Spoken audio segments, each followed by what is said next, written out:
की वजह है सरकार का एक नया नियम जिसे कहते हैं न्यू लेबर कोड्स। इस एक नियम ने कंपनियों के लिए सैलरी का मतलब ही बदल दिया और इसका सीधा असर पड़ा उनके प्रॉफिट पर।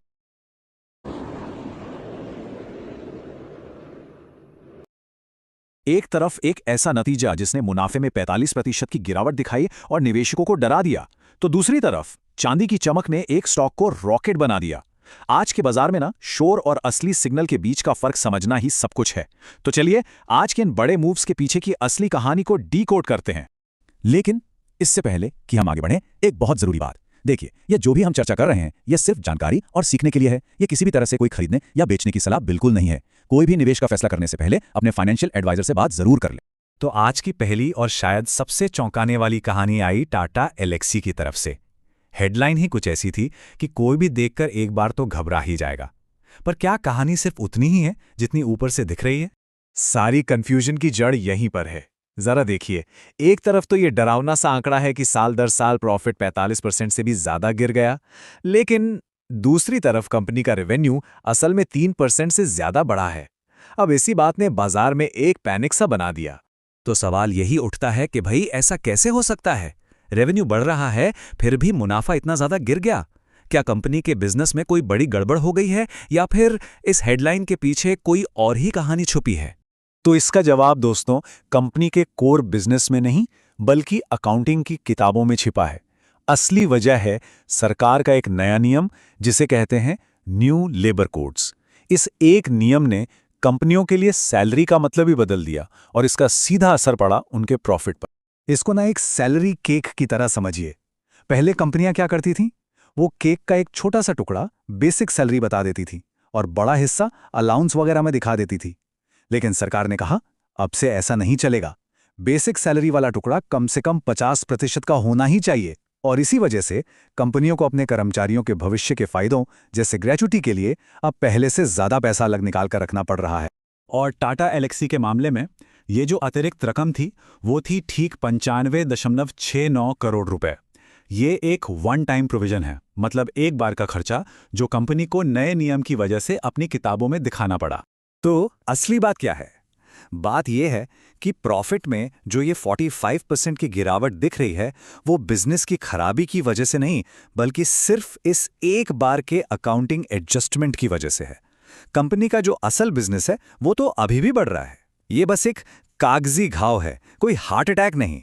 तो टाटा एलेक्सी के केस में सिग्नल जो था वो हेडलाइन के शोर के पीछे छिपा था। अब चलते हैं हमारे दूसरे केस हिंदुस्तान जिंक की तरफ। यहाँ सिग्नल बिल्कुल साफ साफ है और ये कंपनी के अंदर से नहीं बल्कि सीधा ग्लोबल कमोडिटी बाजार से आ रहा है।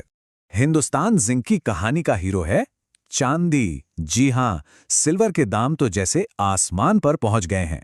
सिर्फ जनवरी के पहले 2 हफ्तों में ही 26% की जबरदस्त तेजी। ये उछाल सच में देखने लायक है। लेकिन चांदी की कीमतों से हिंदुस्तान जिंक का क्या लेना देना?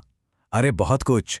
जैसा कि आप देख सकते हैं, कंपनी की कुल कमाई का लगभग 38% हिस्सा अकेले चांदी से आता है। तो जाहिर सी बात है, जब चांदी की कीमतें आसमान छुएंगी तो कंपनी का मुनाफा तो अपने आप बढ़ेगा ही। तो अब ये तो हम समझ गए कि ये स्टॉक क्यों बढ़ रहा है। तो चलिए अब इसके चार्ट पर एक नजर डालते हैं और ये समझने की कोशिश करते हैं कि एक ट्रेडर के लिए आगे के जरूरी लेवल्स कौन से हो सकते हैं। चार्ट पर सबसे पहला और सबसे जरूरी लेवल है 605 रुपए का। आप इसे एक सेफ्टी नेट या सपोर्ट लेवल मान सकते हैं। इसका मतलब है कि अगर बाजार में कोई गिरावट आती भी है तो इस लेवल पर खरीदार एक्टिव हो सकते हैं जो स्टॉक को और नीचे जाने से रोक सकते हैं। अब ऊपर की तरफ जो अगली रुकावट है वो है 670 रुपए के लेवल पर। यह वो जोन है जहां पहले बिकवाली का दबाव देखा गया था।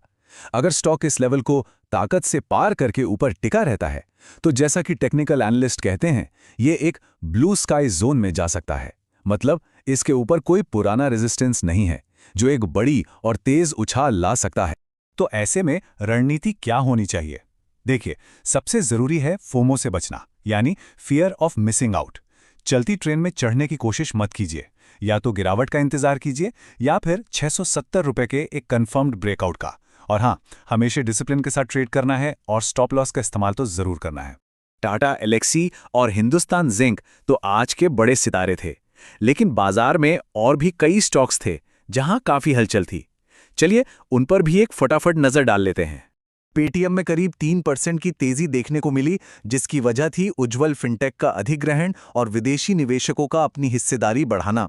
वहीं दूसरी तरफ एनटीपीसी में बिना किसी खबर के ही स्टॉक 3.3% चढ़ गया और इसकी वजह थी एक मजबूत टेक्निकल पैटर्न जिसे गोल्डन क्रॉसओवर कहते हैं।